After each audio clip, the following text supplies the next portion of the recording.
With the Reds playing some of their worst baseball of the year last night, it's time to ask ourselves the question, are the Reds ever going to figure it out?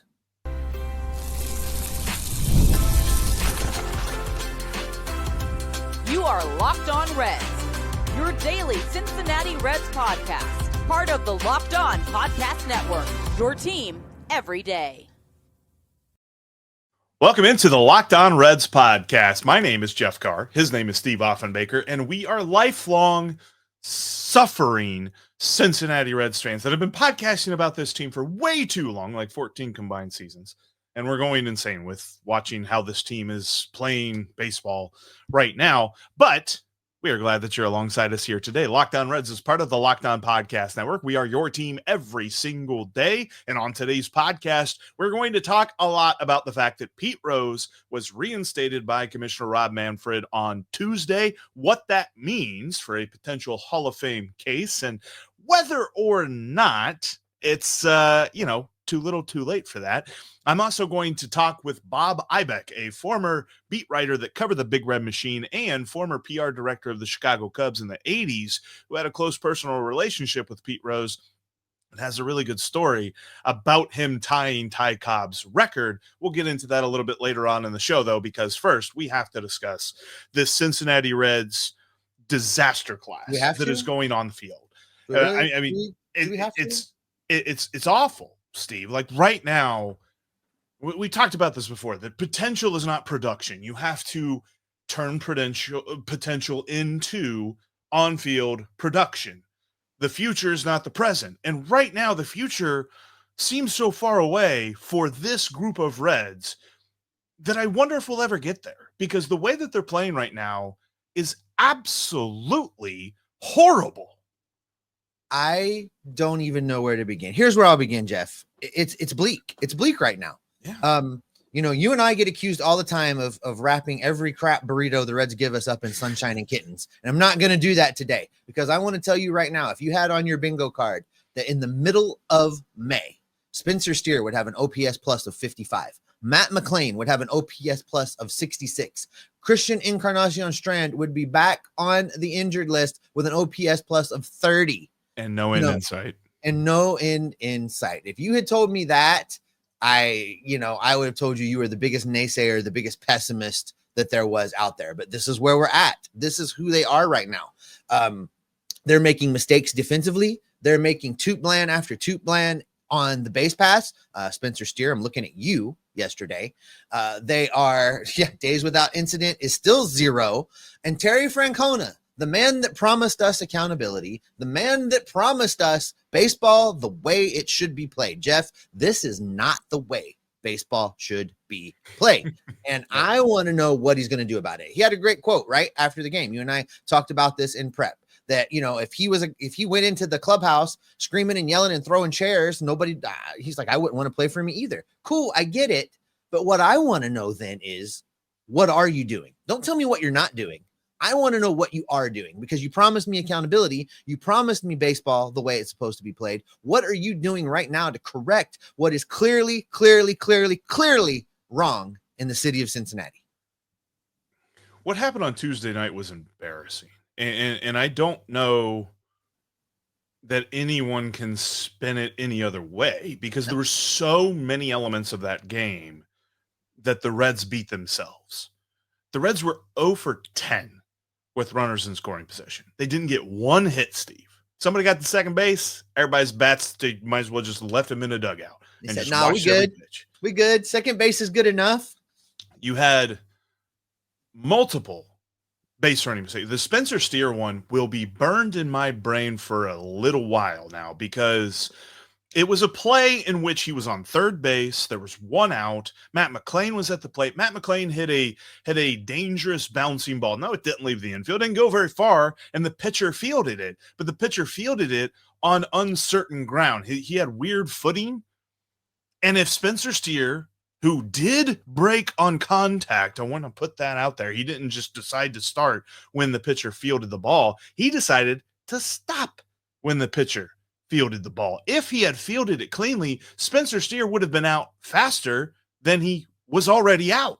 So stopping does him no good. Had he continued, well, the pitcher slipped, and Spencer Steer might have scored the tying run in the 8th inning. But no, that's not what happened. And then they end up not scoring any runs that inning. They also have another one. I'm sorry, that was not in the 8th inning. That was in the 5th inning. In the 8th inning, you had Connor Joe on second base. You had a beautiful walk that was drawn by Will Benson, who had to replace TJ Friedel. And TJ Friedel getting hurt somehow gets buried under all of the crap that was this game on Tuesday night. We'll know more about him later on today. But Will Benson draws walks. You got runners on first and second. But on that 4th ball, Connor Joe tries to steal third and is thrown out summarily. It was a horrible plan. Absolutely every part of this game looked ridiculously embarrassing. If it weren't for Elly De La Cruz's ridiculously clutch game-tying home run to lead off the 9th inning, then there would not have been another inning to make this look hilariously bad. Like, it would have been another 1-0 loss because of how the Reds played. The White Sox tried, Steve, in multiple cases to give the Reds the lead on this, to give the Reds the game, and the Reds just gave it right back because this was a horrible display where, okay, in a vacuum, we're overreacting. But after the Astros series, after the Braves series, after what we have seen them do against the Mariners and what we saw them do against the Rangers, and even at the beginning of the season against the Giants, it's not getting better, Steve. And I'm starting to wonder if it will. I disagree with you. We're not overreacting in a vacuum. This is exactly how we should be reacting. This team is just this close to making you and I go all Harry Doyle up in here. So I think it's the exact appropriate reaction right now, because we talked about this a week or so ago, Jeff. This team is not built to make up a large chunk of ground. This team is built to try and stay close, to stay relevant, to stay in the mix, and either catch a hot streak or make a deal at the deadline that pushes you over the top and into the playoffs. That's how this team was constructed. For better or for worse, this is how it's built. And right now, they're not living up to their end of the deal, and they're finding themselves in a position where if they keep messing around like this, they're going to have a lot of ground to make up, and they're not going to be able to do it. So, no, I don't think we're overreacting. I think we're appropriate amount reacting right now, Jeff. It's just so frustrating to watch. And I think you're right. Like, the way that they were built, and for anybody that's going like full scorched earth and said, well, how could you ever have expectations for this team? They were telling us to have expectations for this team with the young players that they had, with the moves that they made, and signing Terry Francona. They were saying, yes, we're ready to compete. And this is not ready to compete. This looks like a team this looks like the Miami Marlins right now, Steve. Like, the Marlins just lost the series to the White Sox. Are the Reds going to do what the Marlins just did and lose a series to the Chicago White Sox? Because if that happens, we're having other conversations, not just about this season, but about the future. Like, where are we with this? Because Elly De La Cruz sat in the dugout after last night's game, staring off at the horizon, trying to find the meaning of it all. You could see the picture of him just sitting down there, and it was like, I don't blame him. And that's the feeling that Jonathan India and some other guys had late last season, whenever the Reds were, officially eliminated. Ellie's doing that in May. we are looking at this team in May and wondering, when is it going to get better? It is problematic. And, I want to take just a second and talk about the pitching for just a minute, Jeff, because Andrew Abbott did exactly what Andrew Abbott needed to do. He went out there, he threw 6 innings, 4 hits, 1 run, struck out 7 dudes. His ERA sits at 2.10 right now. There's no reason that he should have lost this game except for the fact that his lineup is the gang that can't shoot straight. It's the island of misfit toys. It's the bad news, whatever you want to call them. These guys simply are playing horrible right now, wasted a performance. On Pete Rose night out at Great American Ballpark, I wish the Reds had found a way to honor Pete Rose other than doing 4,256 things wrong, but they decided to go that route. Speaking of Pete Rose off of the lifetime ineligible list. He has been reinstated. We're going to talk about that coming up next. Get the supplies you need from the site made for the skilled trades, Supply House. Whether you're in plumbing, HVAC, or electrical work, Supply House is the reliable way to order products online. Their easy-to-use website is packed with helpful resources and the latest product info to help you get the job done right. Plus, with a complete inventory of over 200,000 parts from 400 plus top brands, you'll find exactly what you need delivered fast from coast to coast. Need help with an order? Supply House offers expert support and industry-leading service, so you'll always talk to a real person. And for the trade pros looking for an extra edge, their free Trademaster program offers exclusive perks like a dedicated phone line, free shipping, and discounts on every order. Thousands of skilled trade professionals are already taking advantage. Now it's your turn. Join the Trademaster program today at supplyhouse.com/TM and start ordering plumbing, HVAC, and electrical supplies with just a few clicks. Plus, use the promo code SH5 for 5% off your first order. That's all at supplyhouse.com. Make sure you are subscribed so you don't miss any of the great Reds content we've got coming for you this season. Jeff and I on the Locked On Reds show in the Locked On Reds feed Monday through Friday. Tim Daniel after every game with the postcast telling you what just happened. Make sure you're subscribed so you don't miss any of it. All right, Jeff. Pete Rose has been reinstated. Buried in that lead, also shoeless Joe Jackson was removed from the list, and he is now reinstated. Basically, Rob Manfred ruling that the penalty is a lifetime ban, and when you die, your life is over. Rob finally got one right. Breaking news. Breaking news. So they removed these guys from the ineligible list, and I have thoughts, and I have a pretty strong thought. So I'm going to throw them out there right now, Jeff, and let you react to them. First of all, Manfred's move here was the result of a direct petition from the Rose family. Had it not been that, I would have a whole different take. And you know my take on that, Jeff. It is scorched earth. But because the Rose family asked for this, then, okay, I am all right with Major League Baseball cleaning up the list of people that have passed away and making them now eligible for the Hall of Fame. But here's where I go scorched earth. That should have been unnecessary. The ban on players in the Hall of Fame that are on the ineligible list for Major League Baseball did not come from Major League Baseball. That rule, that prohibition came from the Hall of Fame. It might as well be called the Pete Rose rule because they created that rule to kick the can down the road because they didn't want to deal with Pete Rose. The people on the executive committee at Major League Baseball's Hall of Fame are cowards. Either take a stand and say you don't want him in, or vote baseball's all-time hit leader in. But you don't wait until he dies and go, oh, good, now we can consider him with the executive committee. Cowards. They're all cowards. They need one way or the other. My take was that the Rose family should tell him to kick rocks. So, but clearly the Rose family wants this for Pete because Pete wanted this. So I'm okay with it then. But I'm not letting the Hall of Fame off the hook, because they created this circular situation by adding the Rose rule, which is what it was. And they're cowards, Jeff. They're cowards.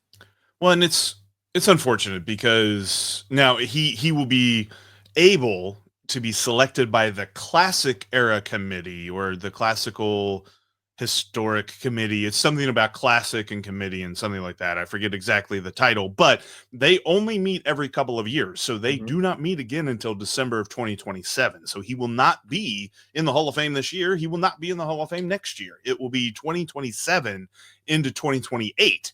Then he gets elected. And do you agree with that? Do you agree with that? Because listen, yeah, it makes sense. My read on this is this next season, this next voting period is his first year of eligibility. Should he not just be on the ballot? Right. It's weird how this all works because I think I saw an explanation of, because Major League Baseball banned him, but he was still eligible for the Hall of Fame, but they were still voting, but he wasn't eligible. And it's just like, it's all this like circular reasoning that is why he cannot be voted on this coming season. So they're going to continue to kick the can down the road, even though they did reinstate him. And I think it's just an inevitability at this point because the Classic Era Committee is not made up of writers. It's made up of like former players, former coaches, and some different, executives that were involved in the game. And I think that they will very almost unanimously elect him into the Hall of Fame. Like Dave Parker was voted in 14 of 16 votes of this group. So I believe that Pete Rose is going to be unanimous. I would not be surprised if it's a little more contentious than that.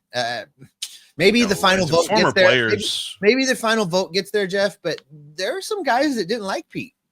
I think there will at least be. There were plenty of people that didn't like Dave Parker either. I think there will be some heated internal conversations. I think he does ultimately get in, and I think that the baseball's Hall of Fame is a train wreck, from their voting process to everything about them is a train wreck. Well, and you're right that it was the Pete rule, because the Hall of Fame is a museum. Mm-hmm. That's what it is. It should be celebrating history. Like, museums do not, decide which history they celebrate and which history they don't. There are plenty of guys in the Hall of Fame currently who's off the field record. Oh yeah. If you want to institute a morality clause, man, who wants to take on that conversation? But it's and it's a point that Bob Ibach's about to make here in a few minutes, but I want to echo it before he makes it as well. It's not a church. Like, if you're going to the Hall of Fame and you're looking for like role models to live your life by, then you've driven to the wrong place. This is about celebrating the history of the sport, and to not have Pete in it has always been an injustice. And I get it that there's people that want to, stand on a table and say, well, because of how he was off the field, he doesn't deserve that. All right, then there's lots of other conversations to have. But I also take it this way as well. Pete needs to be in. Barry Bonds needs to be in. Roger Clemens needs to be in. Shoeless Joe needs to be in. All these other guys need to be in, because we need to understand history as it was and not neuter it, not like cut away the parts we don't like, because that's not how history is supposed to be celebrated. Pete Rose is at the top of this history, and you must celebrate that. Yeah, there's nothing that says they can't tell the whole story, but they need to tell the story. Tell the whole story. Whether it's Bonds in his 70 home runs or Pete in his 4,256 hits. You can tell the whole story, but you need to tell the story. Baseball's Hall of Fame for a long time now has been pretty illegitimate between the people they're putting in and the people they haven't put in. The history they've excluded, it's laughable. It's absolutely laughable. And I don't know how anybody can actually defend it, because it's just that laughable. No, I 100% agree with you. And I think that we'll get an interesting perspective here in just a moment, because I get the chance to talk about this really awesome story that Bob Ibach was integral. He was a key part of the story behind the game before Pete Rose tied Ty Cobb's record. Talk about that coming up next.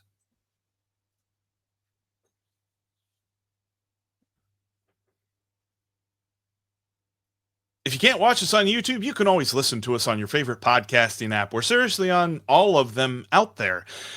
And Steve, we've had a bit of a serious tone, a bit of a realistic tone, maybe even slightly pessimistic tone to the episode. Let's have a little bit of fun. Let's talk some stories about Pete Rose and the Big Red Machine. And I also asked Bob Ibach about, which of the records between hits or games played, if ever, will be broken.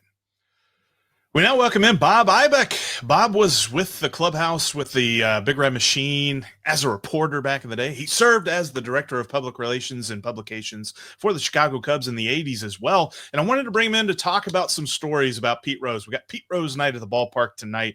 And also want to look at a little bit of stories with the grade 8 and he's going to tell us about a great idea for your next Father's Day gift. I mean, hey, it's never too early to think about Father's Day. We just got the Mother's Day gifts. Let's get Father's Day rolling here, because quite frankly, I think your dad is looking for more than just a tie this year.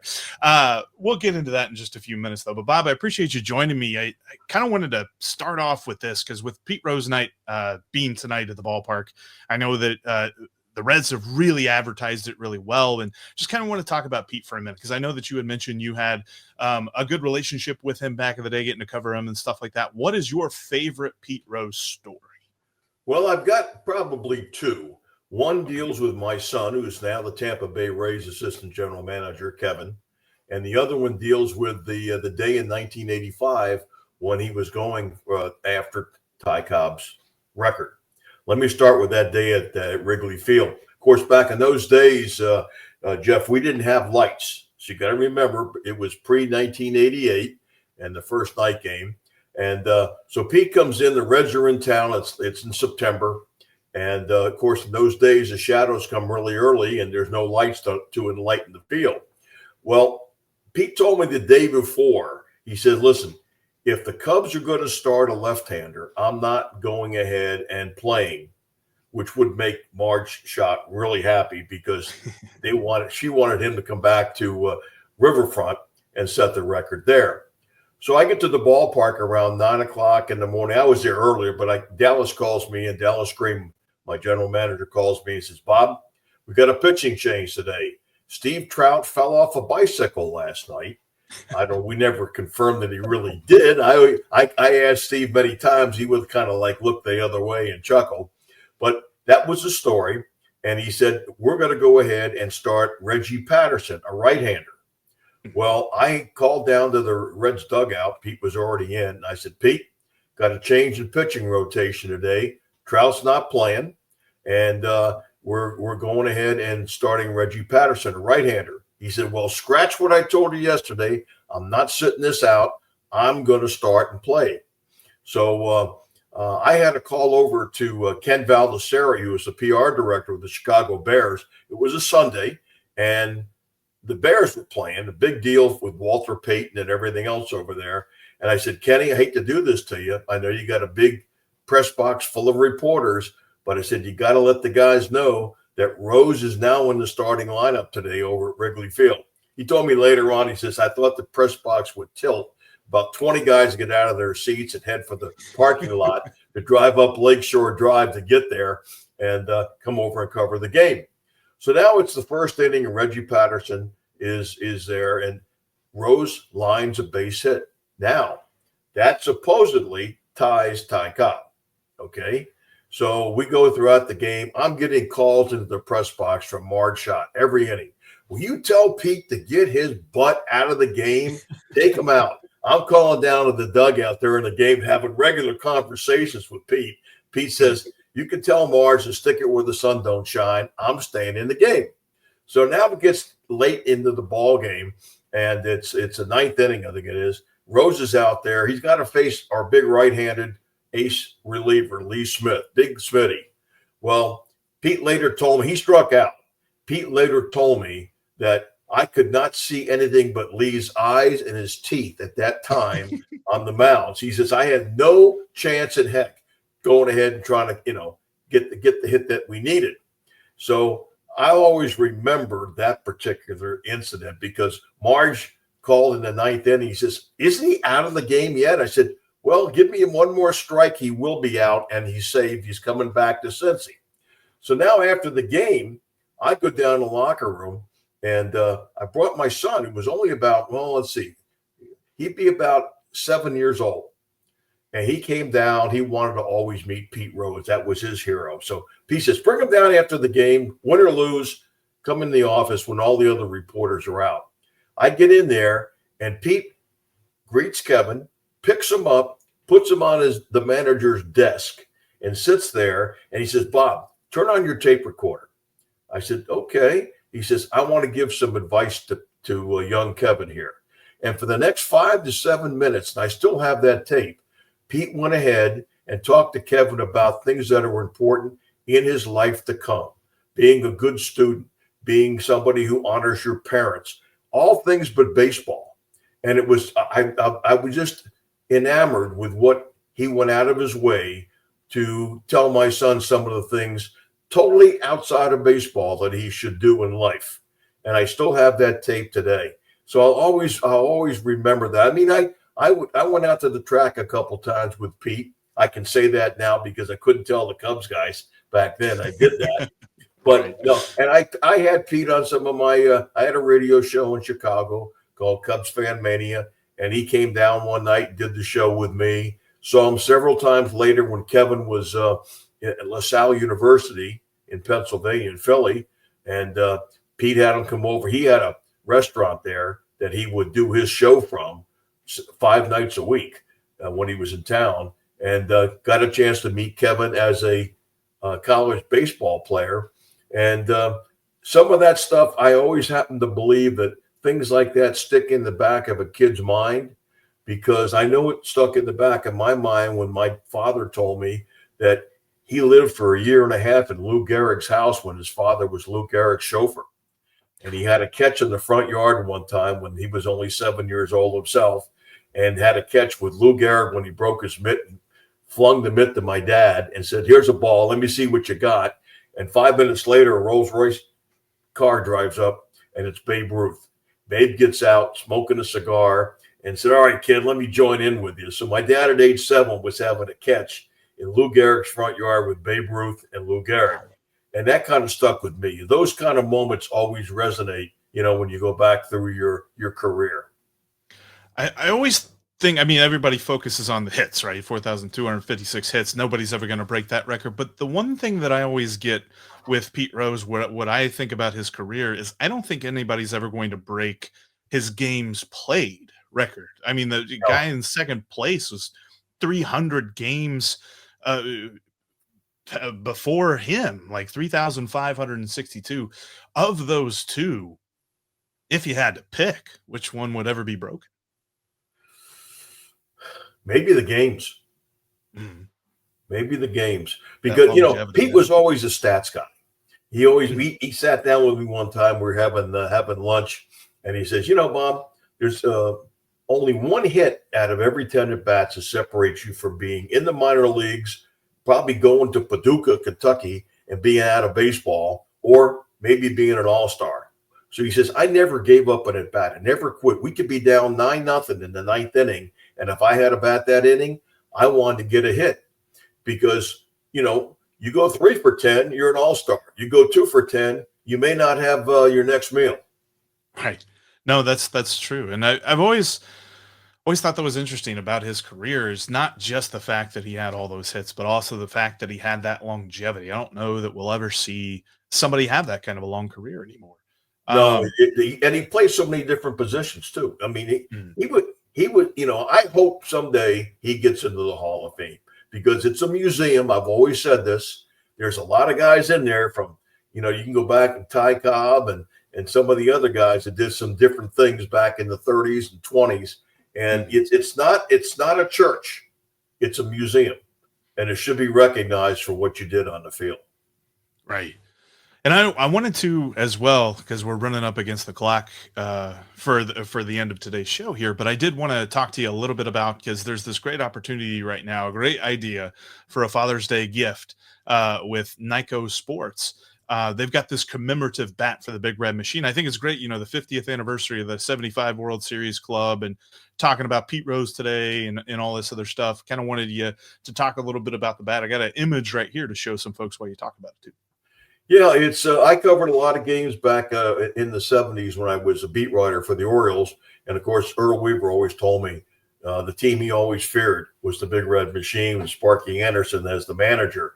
We're going to go ahead at Nyko Sports and commemorate that season, plus the next season, which they won back-to-back World Series, with this 34-inch bat. It's red, it is gorgeous, and it's got some really cool things on the barrel of the bat. Now, it's priced at just $149.95. We're only making 1,975 of the bats. They'll all be individually numbered. You'll see on the top part of that barrel, as I'm looking at it now, you'll see the back-to-back World Series titles, 75 and 76.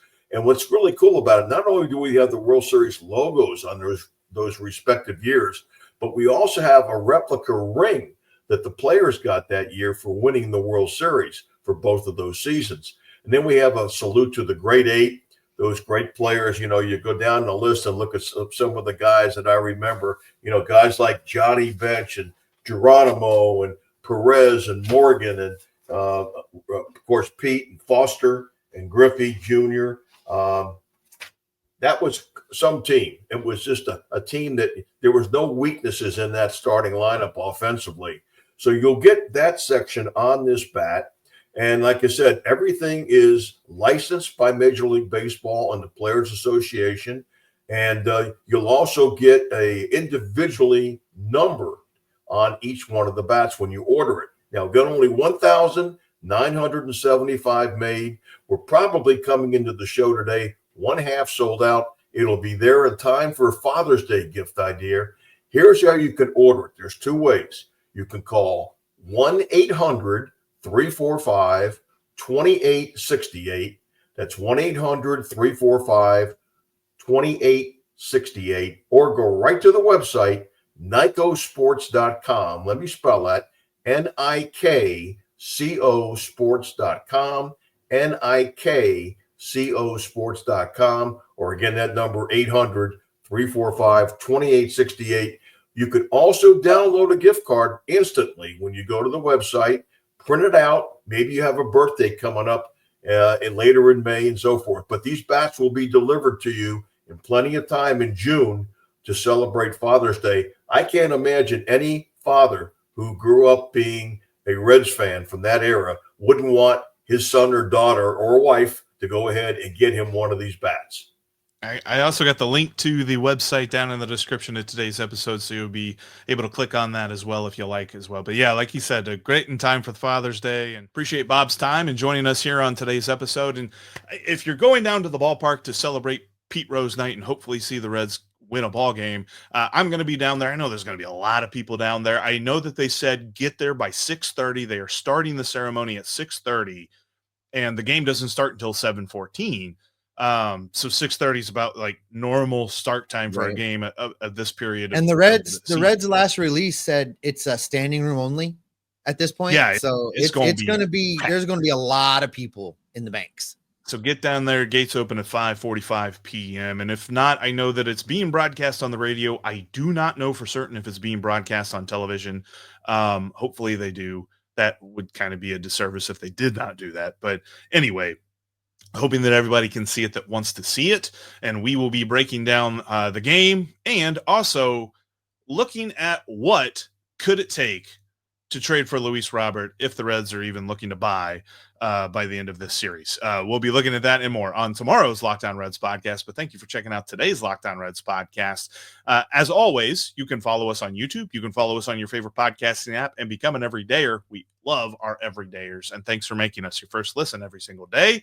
But until tomorrow, Steve, what can people expect from you and me? You and I are going to keep gathering up the news, the notes, the information, the rumors, and the 4,256 things the Reds are doing wrong. And we're going to bring them back here to keep you locked on Reds every single day. Aren't you proud of me? No Star Wars references in that episode. One day since the last incident.